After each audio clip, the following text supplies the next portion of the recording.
let's talk about black and white. So I was just telling some tales of the old days in film photography, and I shot probably 1,000, 5,000, 10,000 rolls of black and white before I ever put a color roll of film through my camera. So I'm a fan of the old black and white.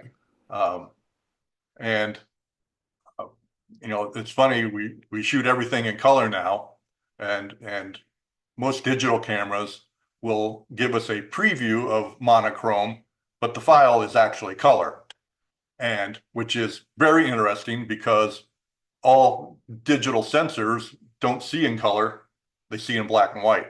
So there are filters on your sensor, in front of your sensor, to interpret what colors look like, to make your sensor's black and white image look like it's in color, even though it's really not. So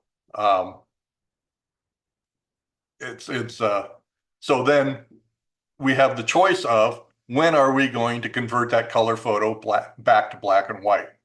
Now there are some newer cameras that will do the total conversion in black and white in the camera. I think that's a horrible way to go because you've lost all control. If you shoot something that's in black and white or monochrome, as they call it, there are differences between black and white and monochrome, but for this discussion, we're going to say it's the same thing. If you shoot it in monochrome in your camera and later decide you want it to be in black and white, you're out, or you want it to be in color, you're out of luck. But if you shoot it in color and convert it to black and white later, then you can always have the original file back in color and have your color file. And also by shooting it in color, you have more control over the conversion of the black and white.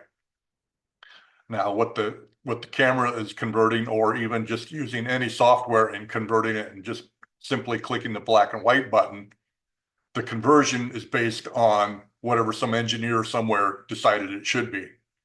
Might look good, might look okay, might look bad. But that's why I like to run everything through Lightroom. So what I'm showing tonight is Lightroom Classic.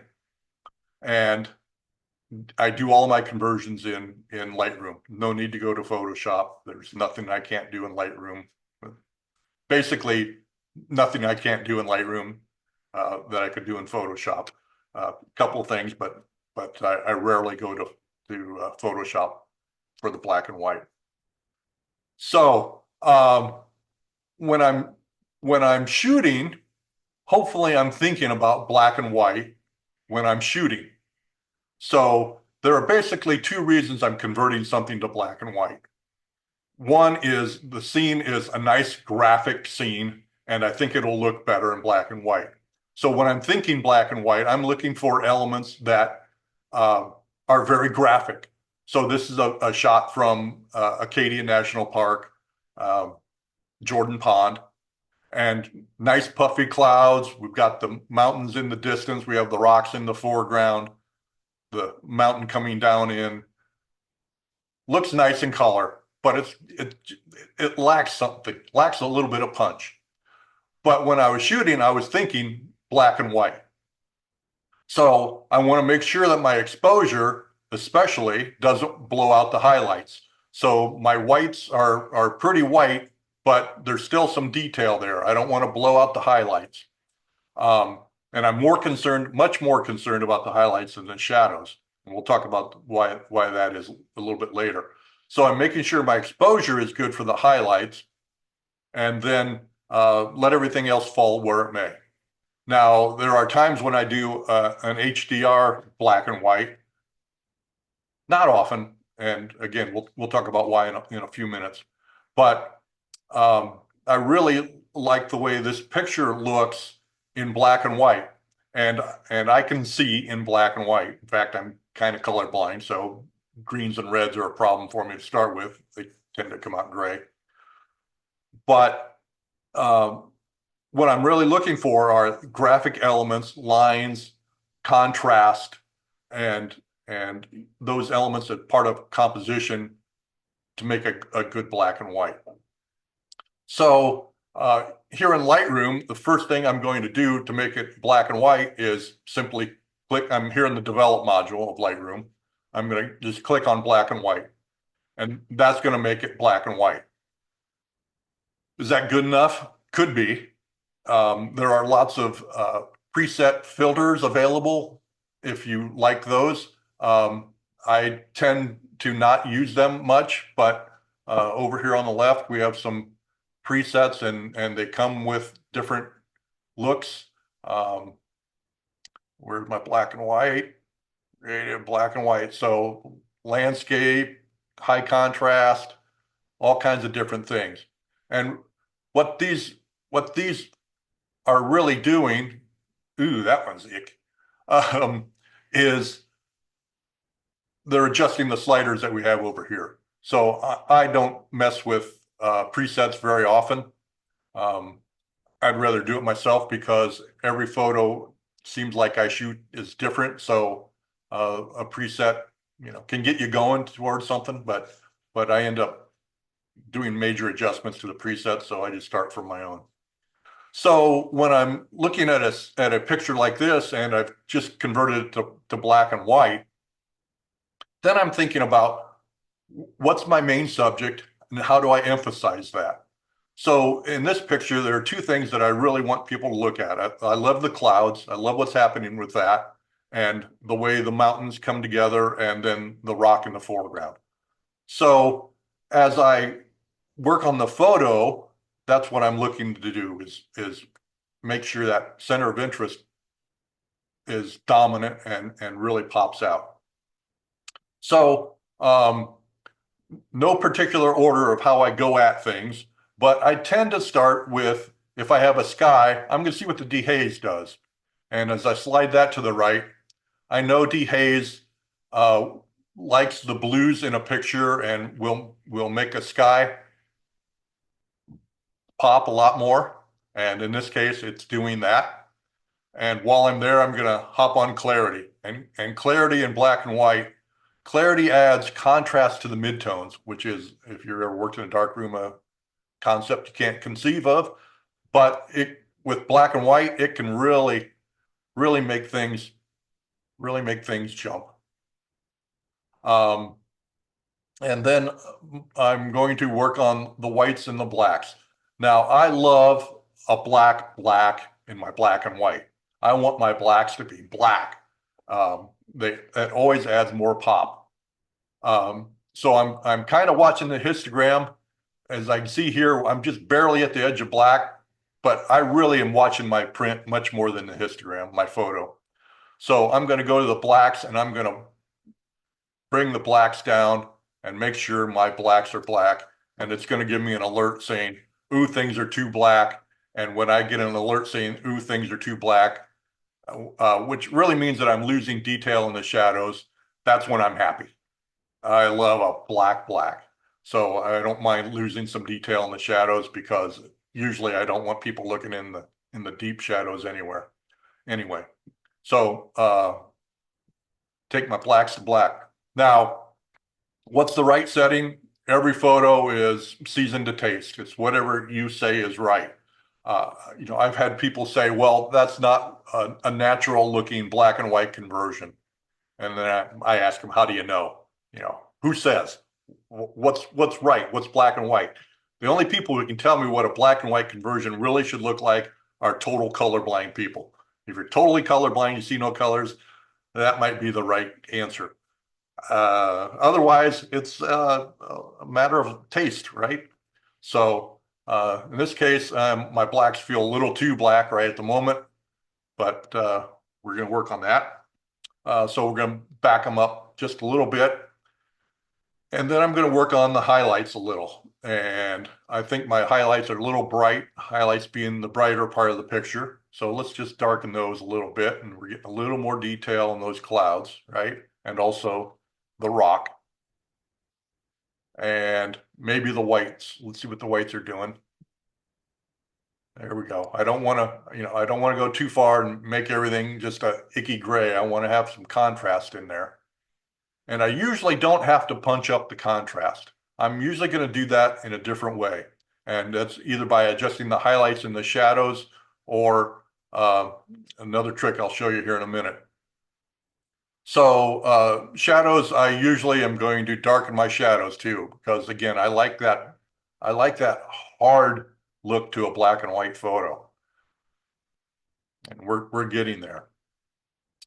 So so far I've been adjusting all the the tones of the image.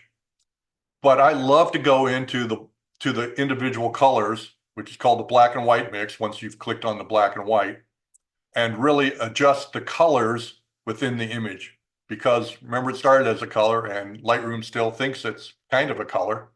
So we know the sky is blue. So if I darken the blues, take the blue to the left, I can take that sky to a pure black if I want to. Um, the hillside here probably had some green in it. So if I want to darken the greens, if I want more detail in them, I brighten the greens, darken the greens, so you can see hopefully that it's only affecting what was green in the picture. If I go brighter on the blues, you see it's only adjusting those dark blues. What color was the water? I don't remember. So I can click on the adjust tool here and move it out into the water and click, and then whatever tonal value is underneath that pointer, if I uh, hold down my mouse and drag down, it drags whatever colors that was. So it's moving the green and the aqua. Wow, the water's aqua. Imagine that. Or if I push it away from me, it takes it to the right. So pull it down, take it to the right. It's not doing a whole lot in this picture, as we can see. So we might as well let that go dark. Okay.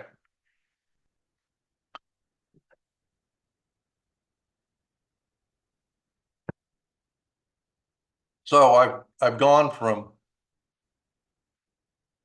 a pretty flat picture to one that's got a whole lot of punch to it, right? And uh,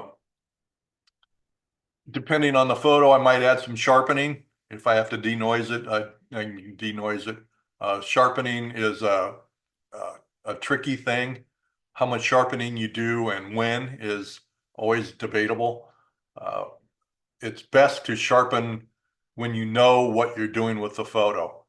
If you're going to put it on the internet, put it on Facebook, Instagram, your website, whatever, it needs a lot less sharpening than if you're going to print it. And if you're going to print it on matte paper, it needs less sharpening than needs more sharpening than a glossy print. So I usually don't do sharpening until I know what I'm doing with the photo at the very end. Unless I have something totally out of focus, then I jump over to Topaz and Topaz Photo AI, and it does marvelous sharpening, but different story there. Okay, so let's jump on a face here and see what we can do. Um, so let's go back up here and click on B&W, and he looks okay. But I know there's a lot I can do to this baby. Oh, I need to reset. I already did. Okay, B&W. There we go. That's what the B&W looked like. I was gonna say that other one looked a little bit. I've worked on this one before, so there's my natural settings. So let's go back to the color here.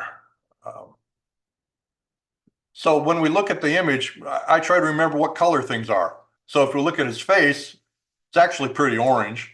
His shirt's blue, background's green, yellow. His hat has some blue, purple in it. Smoke is got some light blue in it.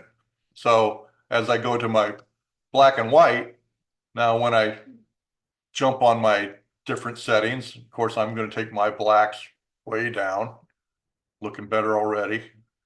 Um, clarity with a person, it depends if you know them or not. Because if you punch up the clarity, every little wrinkle and thing in his face is going to show. So if it's a friend, you might not want to punch up the clarity too much, and especially the texture. Texture will really make their face look craggedy, right? But if you like them, you can smooth that texture out and it will smooth up their face. So this is a guy down in Cuba. I'll never see him again. He'll never see me. So I'm going to make him just feel really rugged and punch up that texture, punch up that clarity. And you'll notice already, it looks like I've increased the contrast, but I haven't moved the contrast at all. A little dehaze is going to do some really bad things, so I don't want to do that.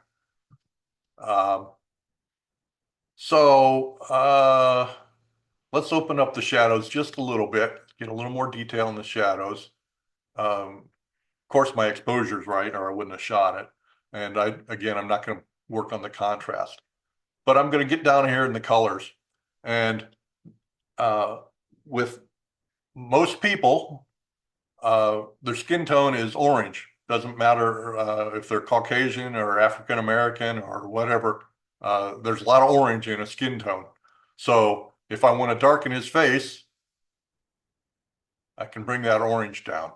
If I want to lighten it, I can open that orange up, brighten that orange. So, you don't want to go too far, stupid things happen. But we'll just give it a little bit of orange there. While we're here, let's see what the yellow does. See how the yellow's changing that background? It's really not changing his face at all. So if I want that background to go darker, I'm taking that yellow all the way. Hell with it. Same thing with the green. Look how my background is really changing. But if you want it to be lighter, take it that way. I want it dark. Cool. So if we work on the blue, we're going to change the smoke, right? Do we want to do that? Not much, because I'm liking the way that smoke's coming out right about now. Maybe a little on the purple. Not much happening there. So now this photo looks a lot, let me go back to our history, a lot different than it did in color, and certainly a lot different than it did when we just converted to black and white. Now, there are going to be people who say, well, that's a lot smoother look. Yes, it is. Yep. But I like it hard. So that's the way I like it. That's the way I'm going to make it. Right. So it works out that way a lot. Another face. So at the beginning, I talked about there's two reasons to convert something to black and white. One, it's got a nice graphic elements to it, and it'll look good in black and white. The second is your color sucks. And some people don't want to admit it, but sometimes I create black and whites because the color sucks. I just was mentoring a woman, and she had a real nice shot of a lighthouse, but the light was just not good. It just wasn't a great morning sunrise lighthouse shot in color. I said, try it in black and white. Let's see what that does. And we worked on it in black and white, and it was stunning in black and white. Well, so this is a shot that in color, it just is rough. This was from one of my workshops, and I hope she's not watching because I don't think she would love this photo, but she'll be screaming at me later if she is. But this is one where if we convert this to black and white, there's a lot we can do to revive it. And just right off the bat, what's our problem? She's way too dark. So let's try some global corrections and see what happens. So if we open up the shadows a little bit, is that going to brighten her face? Yes, it is. But and it's giving us more detail in there. So I'm still going to make sure my blacks are black, and looking at the histogram, I've got a lot bumping up against the left wall, which means my blacks are black. I'm plenty black.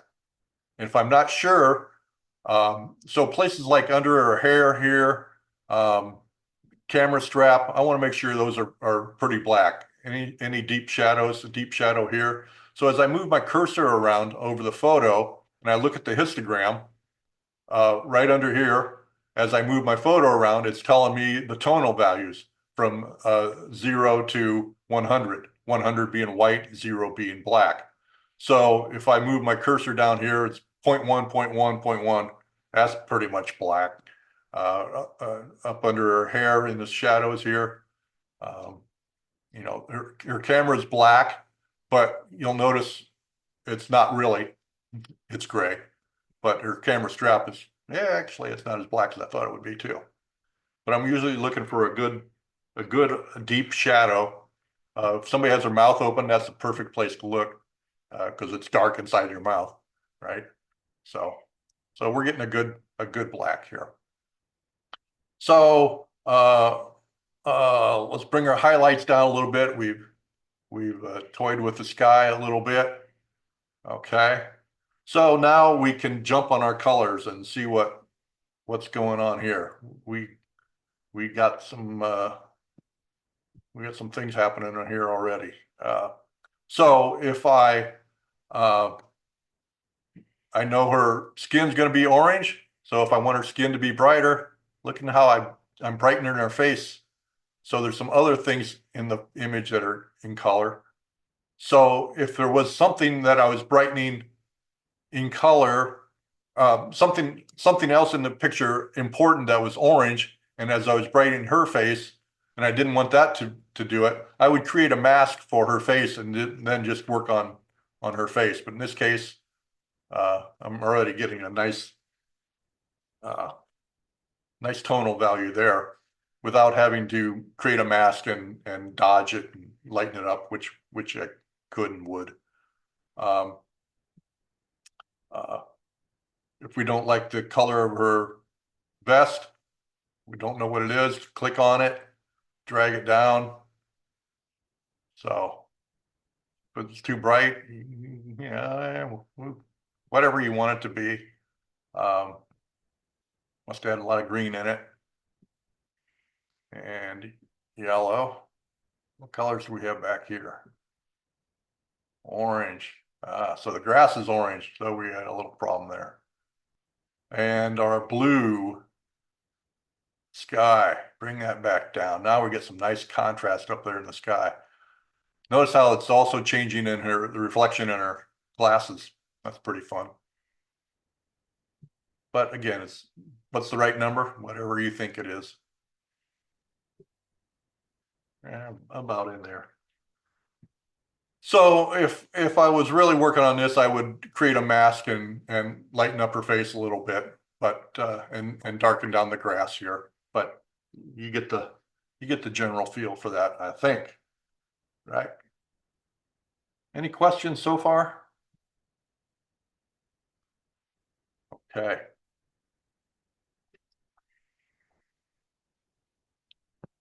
We'll go to a couple of my favorite black and white photos. When I was shooting this is the Washington on Washington Street, the Manhattan Bridge, looking at the Empire State Building in New York City, in Brooklyn. And I saw this, and the sun was getting low, and the light was great, and the sky was crystal blue. And so I threw on a polarizer to darken that blue sky as much as I could. And I was thinking, this is going to be a great black and white picture. This is just screaming for black and white. So let me hit the tone, and it's like, yeah, that's kind of flat. So let's punch up that clarity a little bit. Look how that detail in the wires is coming in as I'm screaming that clarity. Of course, my blacks are going to go lower. Texture is going to come in more. Getting a lot of texture there. And I'm just immediately coming down here to the blue. And I want that sky to go just black. Oh, is that baby punching nice now, huh? And I'm even going to take the whites a little bit whiter and the highlights a little bit hotter and darken those shadows, which is going to make the side of the buildings get even darker. And that fast, I have a black and white conversion that I love. Now, I have a big print of this hanging in my gallery, and I went in and darkened this, made this wall and all of this wall completely black. So I just have this black wall pointing you right at the Empire State Building and the Manhattan Bridge, and it just screams. But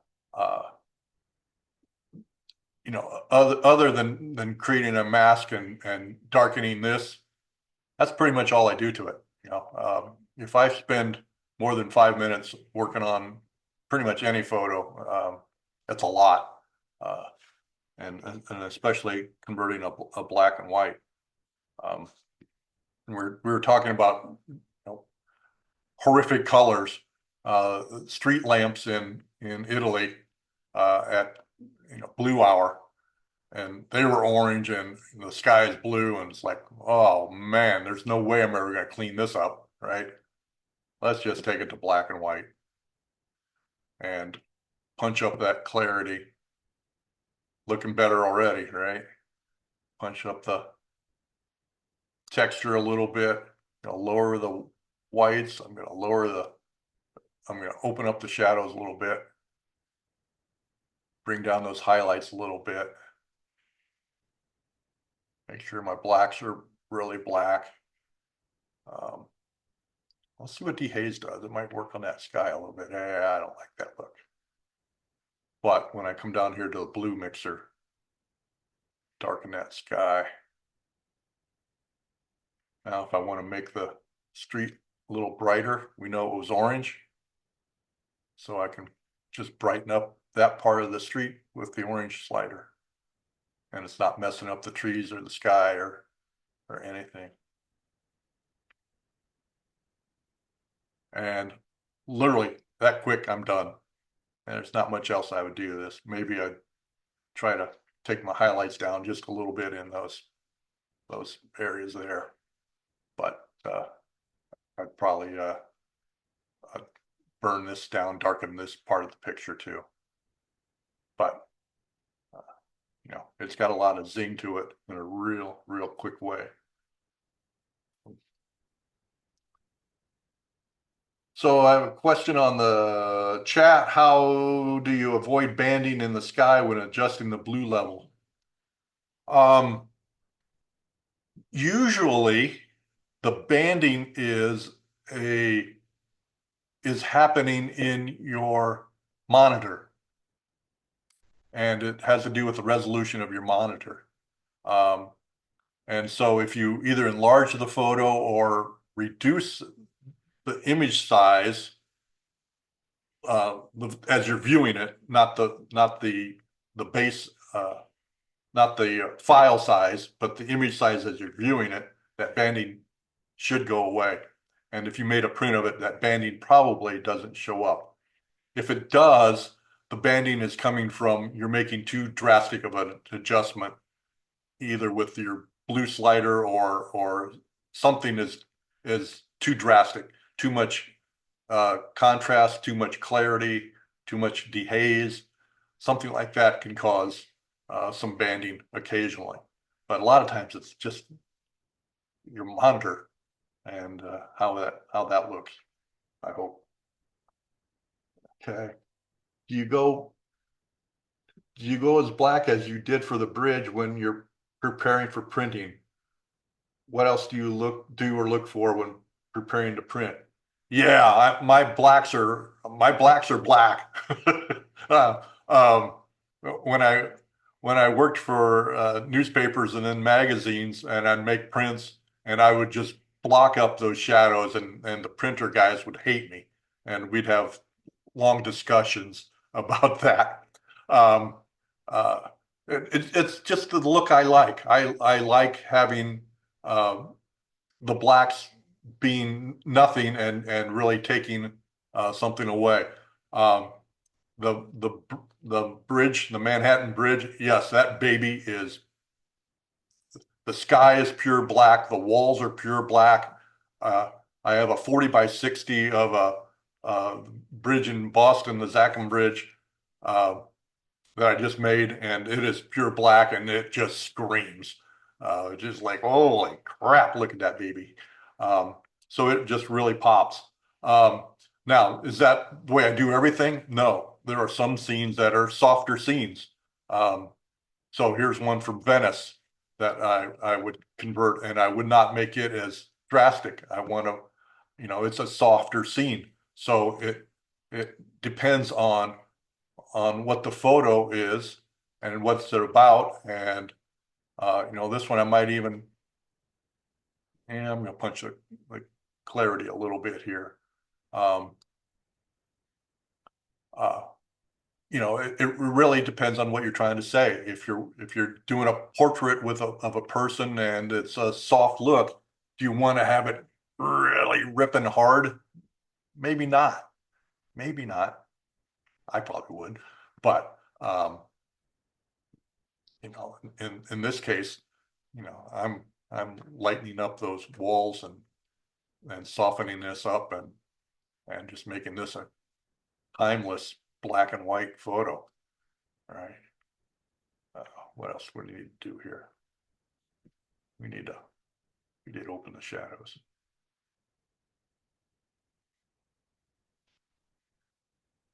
So in this case, I would pull a. Let's go ahead and do it. A graduated filter up from the corner here, and just work on my shadows here. Maybe give it a touch more exposure down here. There, we're opening it up. Nice. Nice. So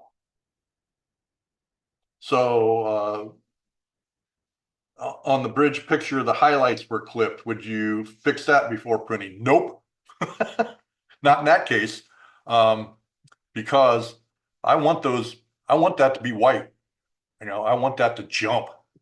Um, is there detail in there that I want people to look at? No.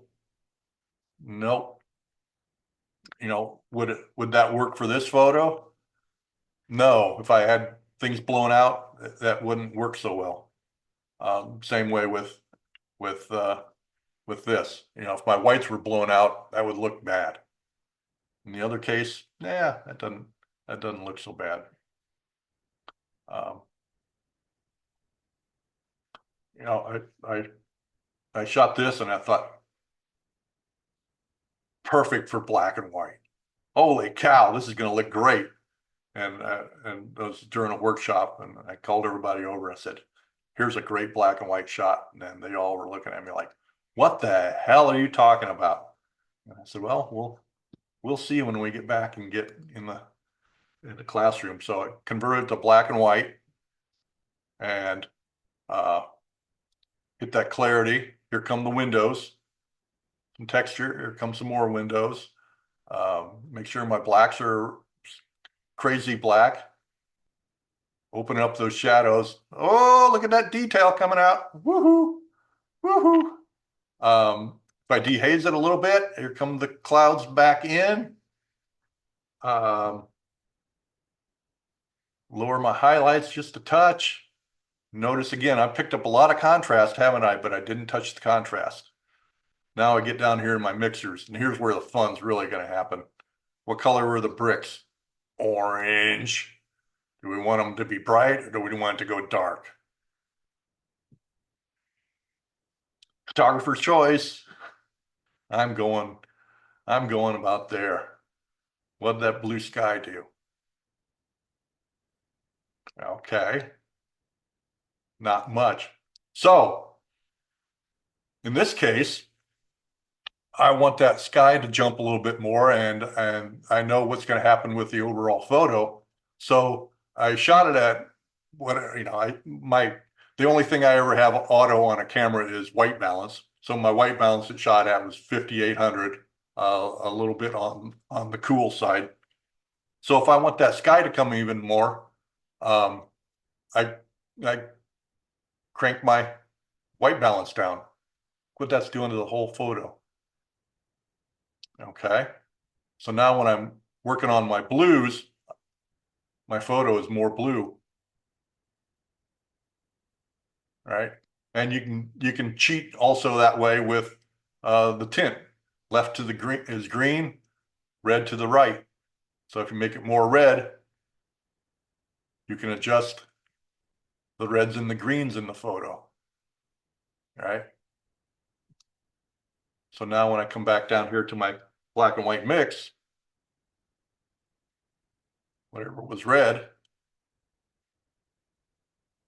got a little brighter or darker. Same thing with the orange is going to pop even more. All right. So here again, pretty quickly, let me open up the shadows a little bit more here, see what happens. Yeah. Now my building here got a little too bright for me, so I can just come back to the orange, bring that detail back down. So even though we're doing black and white, we're thinking in color. We're thinking what the colors do. You know, what do the colors here going to do? Pile of rock out at wherever the hell. Joshua Tree. That's who it is. Joshua Tree. Black and white. Hit some clarity, give it a little contrasty look, and then just jump on the blue and see what you want that sky to do. You want it to go light, you want it to go dark, you want it to be in between. If you don't like the overall scene, you can warm it up, or you can make it even cooler, and it's going to jump like that.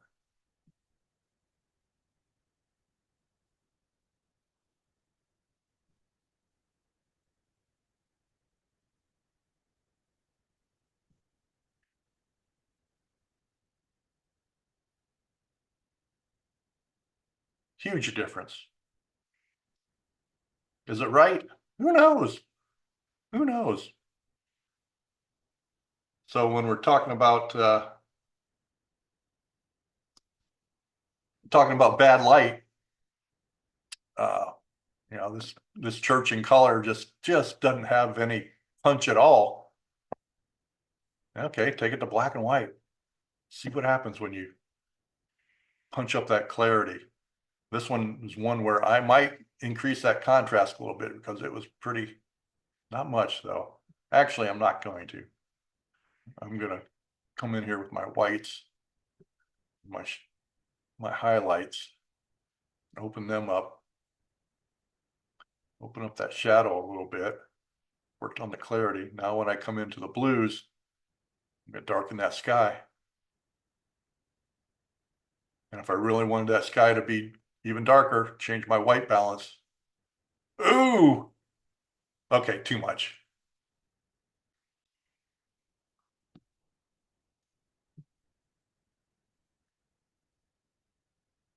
It's will the DH work on that sky? Yeah, you know, you really want to make it look wacky, go ahead. But something like that is, for me, pretty nice. You know, from where we started, where we ended, big difference. And yeah, I would straighten up the building when I was processing it. Um,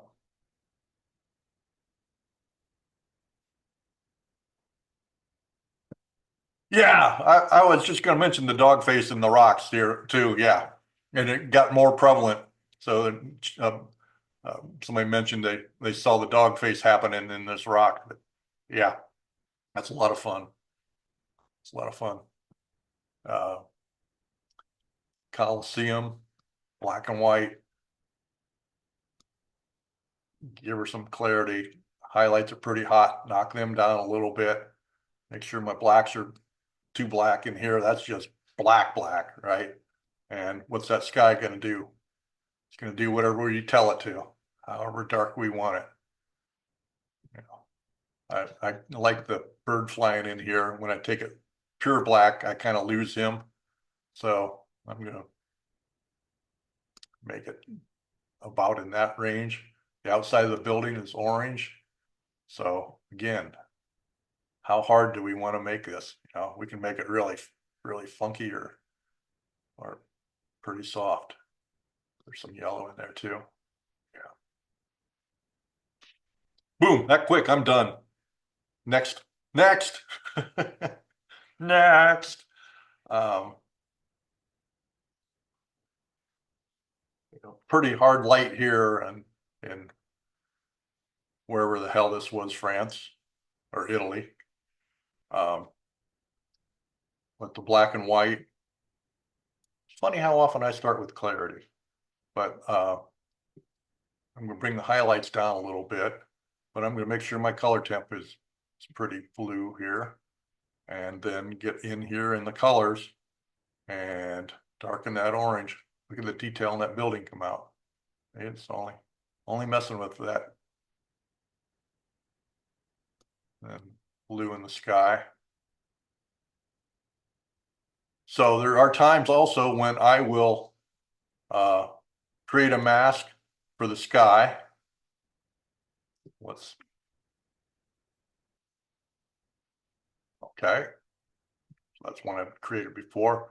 And then just take that color temp, go all the way, make that sky just stupid blue. If you looked at this in color, which we will, it'll look like hell.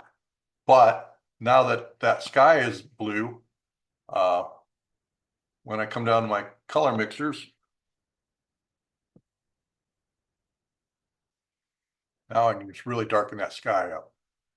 Now I have some problems here, so I would mask in, I would include the mountains in the blue, but I also have a dust spot on the sensor that I picked up that I can see now that I couldn't see before.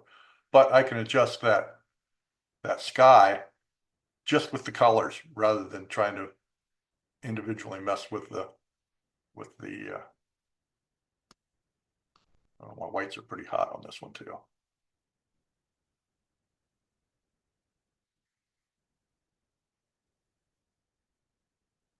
I don't know what color this is, but let's darken that down.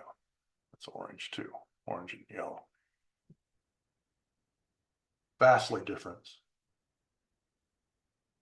Would you use the same adjustments in Photoshop as Lightroom? Yes, but it's so much easier in Lightroom. So much easier. If you're not sure if you like it, you make a virtual copy and try something else, and you can have as many virtual copies as you like.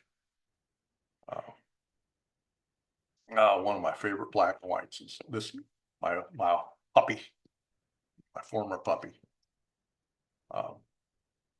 So same thing's going to happen here. Let's go back to the color version. So we know we got some kind of yellowy color in there, and her eyes blue, and some browns over here. So let's go to black and white. Smack that clarity. Use the texture to get a lot more texture in there. It looks great already. Don't have to do much more to this baby. Maybe bring my highlights down a little bit. Maybe open up the shadows. This might be a case where I do want to have some detail in the fur here and down in here. This goes pretty black on me. I don't care. If this goes pretty black, I don't care. You might, and that's fine. But that's the way I like my stuff, my Sophie. I have a big print of this hanging in my house too, in black and white, because I just love the way the black and white looked. Okay, one more person shot here. So again, going to black and white. Do we want to give him a lot of texture? A lot of clarity? Too much will get too hard too quick. Bring our highlights down a little bit because we're a little blown out in places, but back here I'm okay with that. Okay, what do we want to do with skin? Orange, darken it a little bit, just a little bit, just a little bit. Now, what do we want to do is blue shirt. And, you know, it's interesting. There's a lot of blue reflecting in the windows back there. Those windows are pretty hot and they're bothersome to me. But as I darken down the blues, I lose. I was just looking to see if his eyes were blue. A little bit of blue in his eye. But by simply just doing that much, now I would do something to darken this corner over here and these highlights, but pretty quickly there I have a, let's pump up the clarity a little bit more. A real nice black and white shot, and that'll print just gorgeous. Okay. So if I'm printing this when I have my own printer, I just print straight away and know that as long as I have a good solid black and usually a good solid white, I'm going to get a good even print. Um, there are purists who, well, let's do this one, who want to have every tonal value there is. And there are times for that, and I like that too. So in a scene like this, it's not going to be that hard contrasty look. This is going to be a softer one, and I might even take my clarity to the left here and my texture and just really soften this picture up. And dehaze may open up the shadows a little bit. That might look a little too dreamy, but it's looking kind of cool. We want to brighten our highlights a little bit, brighten our shadows a little bit more. What colors did we have in the background? I forgot. We got some greens and some yellows probably working back there. So let's lighten up the greens. Not much happening on the green. A little bit of yellow. So this one is not nearly as hard. I still want to have a good solid black. So under these rocks ought to be down below 5 points. I'm guessing someplace I've got. Yeah, see, not as black as I want. So I'm coming back and giving my black a little bit. There we go. Now I've got a good solid black when I print it. And the reason I want that black to be so black is when you print it, then it really has something to really grab a hold of and your eye and the contrast. Even though this is a low contrast photo, I still want to have that black. And if I look at my histogram, I don't have anything on the right side. The whites aren't really very white. Some people will say, well, we need to have brighter whites in this thing. So, okay, let's move our highlights up a little bit and get over there closer to the right side. And that'll have a little more pop. It does. It does. So we could even punch up the white a little bit. There, that's a pretty nice black and white conversion. And again, that's the amount of time I would spend on it. Not much else to do. You can darken the corners a little bit if you want it, but that's pretty much it. So that's my process. Is it the right one? I don't know. It works for me most of the time. There are other ways of doing things, as always, but you know, through the years, I've found that this just running them through Lightroom like this really works well. And the beauty of Lightroom is I can make a virtual copy and try it one way, and then try it another way, and I'm not eating up a lot of space on my hard drive doing that. And if I don't like it, I can just go back and tell it, forget it, and let's go back to the original, or I can go back to any step in between. That's pretty much it. Anybody have questions or anything? Any comments? Can you do the barn before you leave? Do the barn, this one, the red barn? Yes. Yeah, that's one that's that's one that I've played with a lot, and I like it better in color than black and white. But the beauty of this shot is if I make my whites a little bit whiter and then punch up that clarity, those snowflakes are going to come in a lot more, or the texture is going to really make the snowflakes pop. And then that barn being so damn red, I can make that whatever tone I want. So if I want to have detail in the barn wood, yeah, there. Probably some orange in there too. Yeah.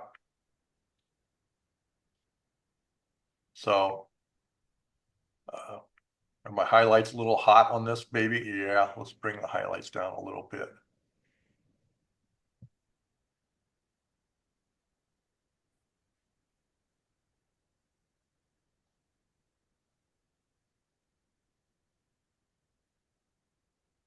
So, texture on when there's detail like this, snowflakes, stars, texture can bring out 10 billion stars you didn't know were in your astro photos. But it can really make some things happen.